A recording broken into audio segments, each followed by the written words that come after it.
bien, continuando con lo que vienen siendo los condicionales, tenemos lo que es el condicional switch. El condicional switch, eh, vamos a verlo a continuación con un ejemplo. Si bien el condicional, aquí tenemos el ejemplo del condicional if que hicimos en la clase pasada, y lo que vendría siendo el condicional switch es que a partir de una variable, a partir de un dato, van a haber casos. Estos casos los va a comparar el switch con el valor de la variable aquí, en este caso tipo de vehículo. Yo voy a ingresar un tipo de vehículo, este se almacena en la variable tipo de vehículo, y según, porque eso significa el switch, según el tipo de vehículo que yo ingrese, va a ejecutar ciertas acciones dependiendo de a cuál sea igual. En este caso el tipo coche, el tipo camión y el tipo moto, ¿no? En caso de que sea el tipo de vehículo coche, pues va a pasar de tal hora a tal hora. Y el break lo que hace es que se rompe lo que es con el flujo del programa y continúa con su ejecución aquí normal después del conditional switch. Entonces, en este caso, pues en caso de que sea tipo coche, me va a permitir pasar de una hora a otra hora y se rompe el flujo. En el caso de que sea camión, pues va a poder pasar de las 8 hasta las 4 de la tarde, y en caso de que sea moto, pues va a pasar de las 4 en adelante, ¿no? Y en caso de que no sea ninguno de los tres tipos, pues no me va a dejar pasar, porque es un tipo de vehículo que no es permitido y va a romper el flujo. En ese caso, default es la acción por defecto que se va a realizar en caso de que no se realicen las demás acciones o los demás casos. En caso de que no se cumpla ninguno de estos casos, pues va a ser un caso por defecto como el else. Este vendría a ser el equivalente al else en el condicional if, y estos casos son los if anidados, por así decirlo, ¿no? Si lo queremos ver como en comparación, si nosotros ejecutamos el código, pues vemos, dice ingresa el tipo de vehículo, nosotros le ponemos camión, por ejemplo, y ahí está.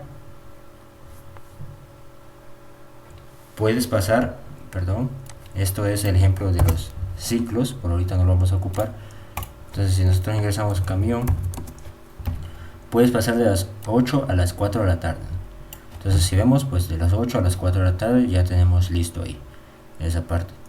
Si nosotros ejecutamos otra vez el programa, vemos si le ponemos coche, pues podemos pasar de las 12 de la mañana hasta las 8 de la mañana. Si nosotros ingresamos moto, pues podemos pasar de las 4 horas a las 24.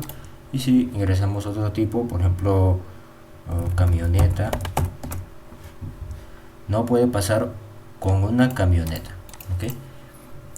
Y ese es lo que vendría siendo el conditional switch. Ahora, en la parte de los ciclos tenemos el for, el while y el do while. Aquí yo tengo preparado algunos ejemplos con respecto a los ciclos. Son estos tres. Muy bien, este ejemplo lo que hace básicamente es imprimir los números del 1 al 10. Vamos a comenzar con el ciclo for. El ciclo for es un ciclo el cual se le pasan por parámetros 3. Lo vamos a hacer desde el inicio, ¿no? Entonces, si nosotros ponemos for y control enter, él nos da, o en NetBeans nos da una serie de opciones que nosotros podemos realizar con el ciclo for.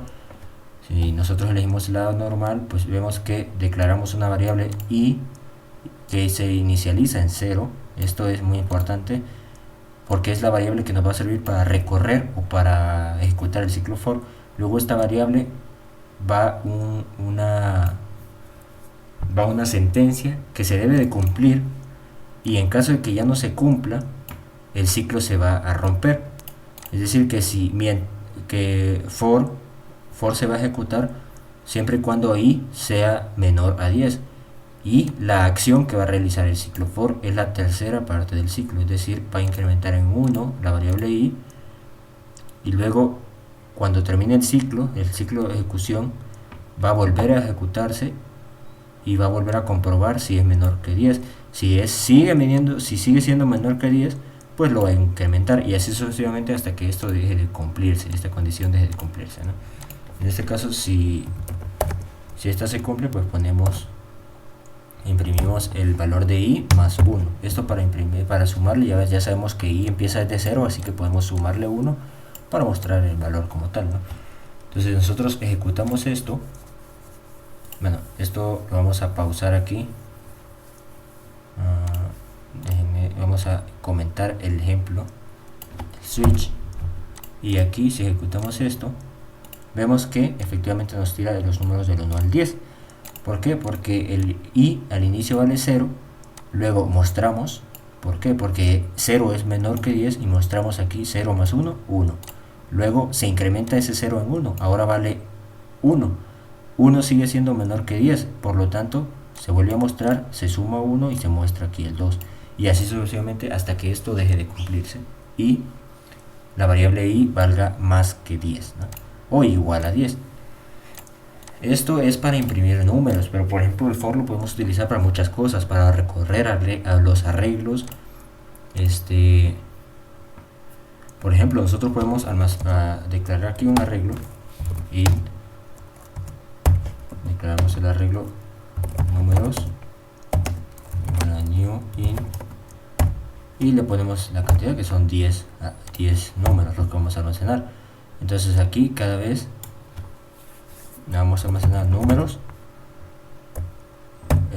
en la posición i, es decir que va a ir recorriendo posición por posición, 0, posición 1, posición 2, etc. Y le vamos a asignar i más 1, ¿no?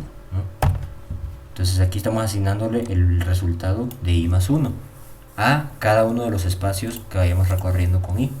Entonces luego esto nosotros lo podemos ocupar, podemos usar otro ciclo.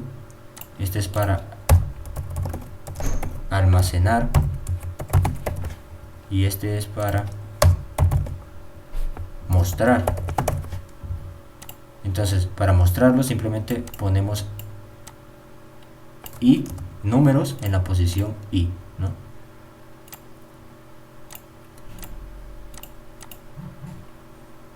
Ok, entonces